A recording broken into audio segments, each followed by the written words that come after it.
This is C3 June 2009 question 6. We've got a diagram, we've got an equation of a curve, x equals 37 plus 10y minus 2y squared all to the power of a half.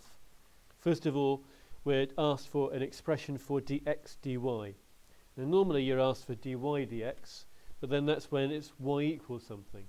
So you're doing what you normally do actually. They've just swapped all the x's and y's around.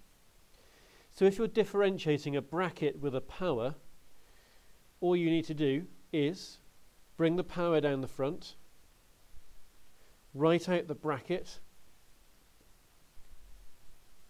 and subtract 1 from the bracket, from the power rather. So subtract 1 from a half, you get to minus a half. And then you need to differentiate the bracket itself. And if I differentiate 37, I get nothing. If I differentiate 10y, I get 10. And if I differentiate 2y squared, I get 4y. So that is what I get here if I differentiate this expression. That is my expression for dx dy. If you wanted to, you could have used a chain rule here. You could have said x equals t to the power of a half. You could then have found dx dt, and you could have found dt dy, and you could have put those together. But if it's a bracket to a power, bring the power down, write out the bracket, knock 1 off the power, differentiate the bracket. The next part of the question is asking us to find the equation of the tangent at the point 7, 3. Well, at 7, 3, dx dy, well, if we replace these y's with this 3, because that's a y value there, dx dy will be a half. This will be 37 plus 10 lots of 3 minus 2 lots of 3 squared. 2 lots of 9 is 18.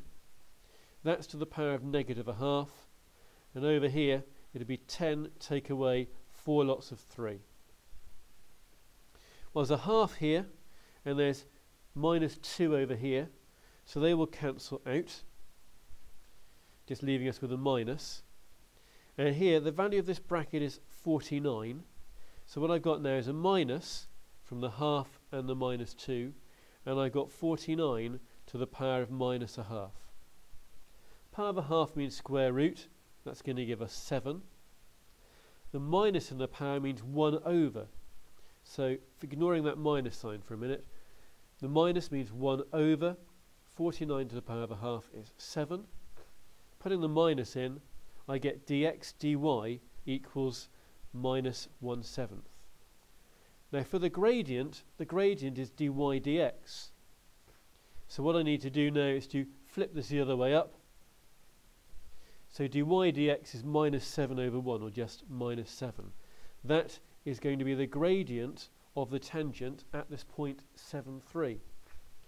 So if we're looking at the equation of a straight line, which is what a tangent is, and m being the gradient, that m is going to be minus 7. So I get y equals minus 7x plus c.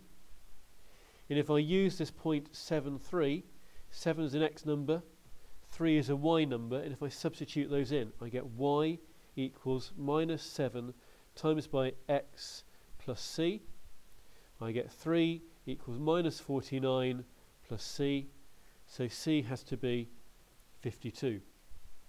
So then my equation of my tangent, I just need to replace the c at the end with 52, and there I have the equation of the tangent that they were after for this question.